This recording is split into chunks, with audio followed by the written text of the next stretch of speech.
मंत्रियों के पुत्रों की उत्पत्ति। इन्हीं दिनों राजा के सभी मंत्रियों के यहाँ शुभ लक्षणों वाले पुत्र उत्पन्न हुए, जो भविष्य के लिए कल्याण प्राप्ति की सूचना देने वाले थे। सबसे पहले योगंधारायण का मरुभूति नामक पुत्र उत्पन्न हुआ। तब सेनापति रुमणवान का हरिशिख नामक पुत्र उत्पन्न हुआ और नर्म सचिव वसंतक का भी तपंतक नामक पुत्र उत्पन्न हुआ। तब नित्योदित नाम के द्वारपाला अध्यक्ष के, जिसका दूसरा नाम इत्यक था, गोमुख नाम का पुत्र उत्पन्न हुआ। ये सभी बालक विद्याधरों के भावी चक्रवर्ती एवं वैरियों के वंश का नाश करने वाले वत्सराज के कुमार के भावी मंत्री होंगे। इन बालकों के उत्पन्न होने पर जब महोत्सव मनाए जा रहे थे, तब उस समय वहां पर आकाश से देववाणी हुई कि कुछ ही और दिनों के व्यतीत होने पर वत्सराज की रानी वासवदत्ता का प्रसव काल भी सन्निकट होगा। नरवाहन दत्त का जन्म।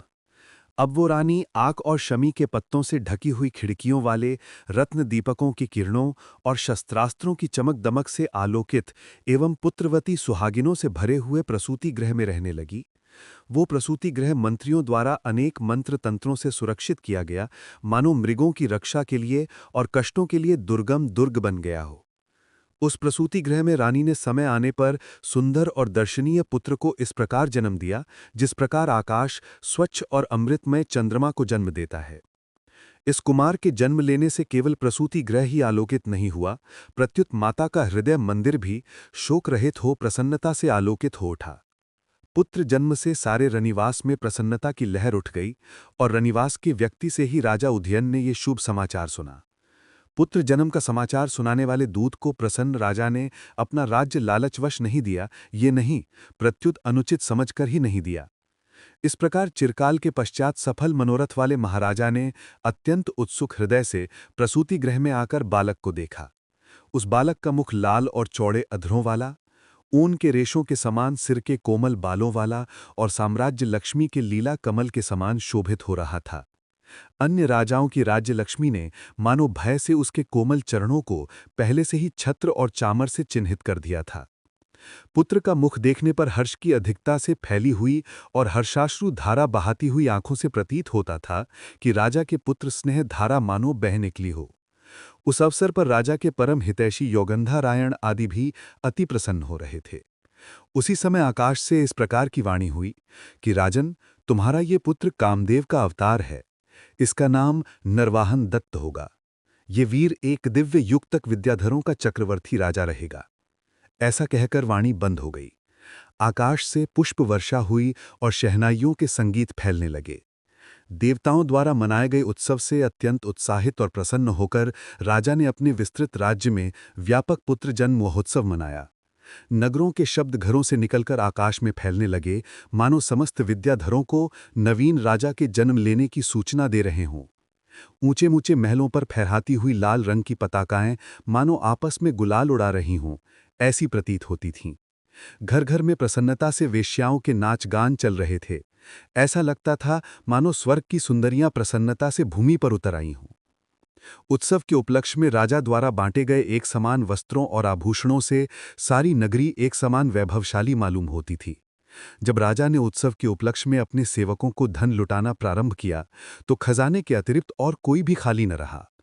पुरुष ही नहीं, स्त्रियां भी मंगलगान करती हुई, रीति रिवाजों को जानने वाली, नाचती गाती और विविध प्रकार के उपहार हाथ में ली हुई अपने रक्षकों के साथ साथ रनिवास में एकत्र हुईं।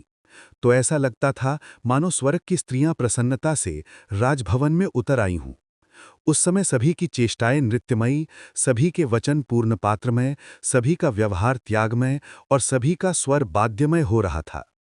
आनंदमयी उस नगरी में सभी जन अबीर गुलालमय और सारी भूमि वंदियों से भरी हुई थी। इस प्रकार अनेक दिनों तक चलता हुआ ये उत्सव नागरिकों के मनोरथ के समान पूर्ण हुआ।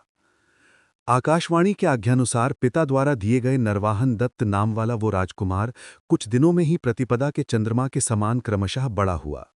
चमकते, चिकने और सुंदर नखों की कांति वाले दो चार निकले हुए आगे के सुंदर दांतों वाले उस राजकुमार के मुख से निकलते हुए कुछ अस्पष्ट और तुतले बोलों तथा लीलापूर्वक दो चार डग भरने की उसकी चालों को देखकर उसका पिता मन ही मन अत्यंत प्रसन्नता अनुभव करता था। इस प्रकार उसके कुछ बड़े होने पर सभी मंत्रियों ने हृदयों को आनंद देने वाले अपने अपने बालकों को लाकर खेलने के लिए राजकुमार को सौंप दिया। सबसे पहले योगंधरायण ने अपने पुत्र मरुभूति को, इसी प्रकार क्रमशः रोमणवान ने हरिशिख को, इत्यक ने गोमुख को, वसंतक ने तपंतक को और पुरोहित शांतिकर ने अपने ही दोनों जुड़वां भतीजों शांतिसोम और वैश्वानर नामक पिंगलिका के पुत्रों को लाकर समर्पित कर दिया। उस समय सुंदर मंगलवाद्यों के साथ आकाश से दिव्य पुष्पों की वृष्टि हुई और राजा और रानी नवीन मंत्रिमंडल का सत्कार करके अत्यंत आनंदित हुए। बाल्यकाल में उन 6 अनन्य प्रेमी मंत्री पुत्रों के साथ युक्त वो राजकुमार नरवाहन दत्त अभ्युदय के कारणभूत गुणों के समान शोभित हो रहा था। अपनी विविध और सुंदर बाल लीलाओं से प्रेमपूर्ण हृदयों वाले राजाओं की एक गोद से दूसरी गोद में जाते हुए एवं मुस्कुराते हुए उस राजकुमार के मुख कमल को देखते हुए वत्सराज के दिन आनंदपूर्वक व्यतीत होने लगे। तृतीय तरंग समाप्त। महाकवि सोमदेव भट्ट रचित कथा सरित सागर का नरवाहन दत्त नामक चतुर्थ लंबक समाप्त।